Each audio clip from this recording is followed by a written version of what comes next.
तो कर्म की जो कहानी है, एक लेडीज रहती,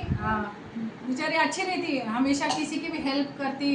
और तो भी खुश रहती। हालांकि उसके लाइफ में इतना स्ट्रगल रहता, पर वो कभी बताती नहीं कि मेरे लाइफ में स्ट्रगल है। बहुत अच्छे से चलती रहती। उसका एक बच्चा था जान जवान, वो भी चले गया था ऐसे ही कोई यात्रा में, उसका छूट गया था हाथ, तो जब से मिला ही नहीं था उसका, तो भी आस लगा के बैठी रहती कि मेरा बच्चा एक दिन आएगा। और वो हिसाब से वो क्या करती थी, डेली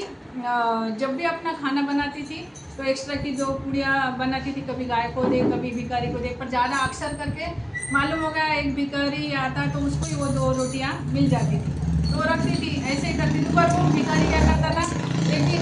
सुनी उसने, 2 दिन सुनी, भिखारी कभी भी आता था, उसके रोटियाँ लेता था और आशीर्वाद देने के बजाय बोलता था, बुरा तेरे पास रहे अच्छा कर्म लौट के आए,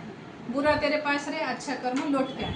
वो रोज कुछ नहीं बोलती थी, खुश रहती थी। पर एक दिन पता नहीं उसको कुछ ना कुछ टेंशन आया तो वो इरिटेट हो गई कि ये कभी भी देखो ये भिखारी मेरे को आशीर्वाद देने के बजाय हमेशा ये क्यों बोलता कि बुरा तेरे पास रहे और अच्छा लौट के आए। वो उसको कुछ बोलती नहीं वो भिखारी को, पर उसके मन में जो है ना, अब इंसान है, इंसान में कभी न कभी थोड़ा सा क्रोध जागृति होता है। भले ये कभी भी धन्यवाद देने के बजाय आशीर्वाद देने के बजाय मुझे कुछ ना कुछ बोलता, आज ये भिखारी का मैं जरूर बदला लूंगी बोल के वो क्या करती, जाती किचन में और थोड़ा सा उसमें पॉइजन मिला दी थी रोटी में, और क्या करती वो भिखारी को पुरसने को जाने वाली थी। पर एक इंसान की अंतरात्मा रहती, और जो इंसान अच्छे कर्म करता ना, हमेशा दिल का साफ रहता, तो अंतरात्मा उससे कभी गलत काम नहीं करवाती। तो उसकी अंतरात्मा बोलती कि तू इतना दुख सही और इतने अच्छे से रही, सभी की हेल्प करती, पर क्यों ये पाप लेके जिंदगी खराब कर रही तेरी, इसको मार के। तो फिर वापस से वो क्या करती, वो रोटियां गैस पे जला देती चूल्हे में, और दूसरी 2 रोटियां थाप के वो भिखारी को दे देती। वो भिखारी उस दिन पे वही बोलता, बुरा तेरे पास रहे और अच्छा कर्म लौट के आए, वो चले जाता ऐसे बोल के। फिर वो क्या हो जाता, उस दिन वो बेचारी अच्छा हो गया, मेरे से अच्छा हो गया बोल के शांत हो जाती, और वो भिखारी तो चले जाता। उसको एक झाड़ के नीचे एक बच्चा दिखता, जान जवान बच्चा, और बहुत ऐसे गंदे मैले कपड़े और भूख से तड़प रहा रहता। तो वो भिखारी को आती उसकी दया, बोले जानते आज की मेरी 2 रोटियां तू खा ले, और वो बच्चा वो 2 रोटियां खा लेता और संतुष्ट हो जाता। और वो बच्चा वो इतना थके वाला रहता वो लड़का, तो एकदम तरारी आ जाती वो उसके इसमें पेट में आना जाते से, और वो भागता भागता उसको देखता, ढूंढते बराबर ये लेडीज के घर के सामने आ जाता। अरे बोले ये तो मेरा ही घर है, कितने सालों के बाद मैं देख रहा, ये मेरा ही घर है। वो दरवाजा बजाते से उसकी माँ तो देखो कैसे भी रूप में रहा था, अपने बच्चे को पहचान लगती, अरे बोले तू तो मेरा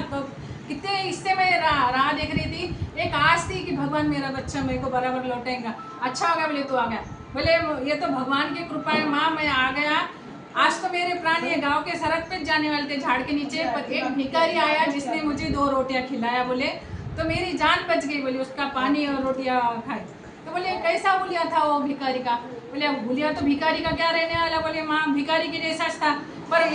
उसने एक जो शब्द बोला मेरे को आशीर्वाद देने के बजाय या खा ले बोलने के बाद कि बुरा तेरे पास रहे अच्छा कर्म तेरे पास लौट के आ जाए,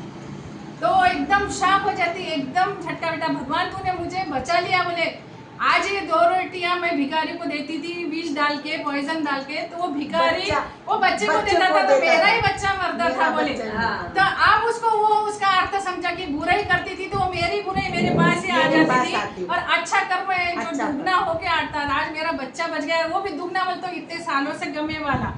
वापिस घर पे भी आया और सुरक्षित आया। इसलिए कभी भी किसी के भी लिए बुरा सोचना नहीं, हमेशा अच्छा सोचना, अच्छे कर्म दूसरे होके लौट के आते और बुरे अपने पास रहते, वो कोई नहीं भोगता। वाल्याच्या वाटली कोणी जो आपण सुने वाला है, तो उसकी मिसेज क्या बोलती, पाप है तो पाप के भागीदार आप है, पुण्य के भागीदार हम है। इसलिए हमेशा अच्छा कर्म करें और अच्छा जिए।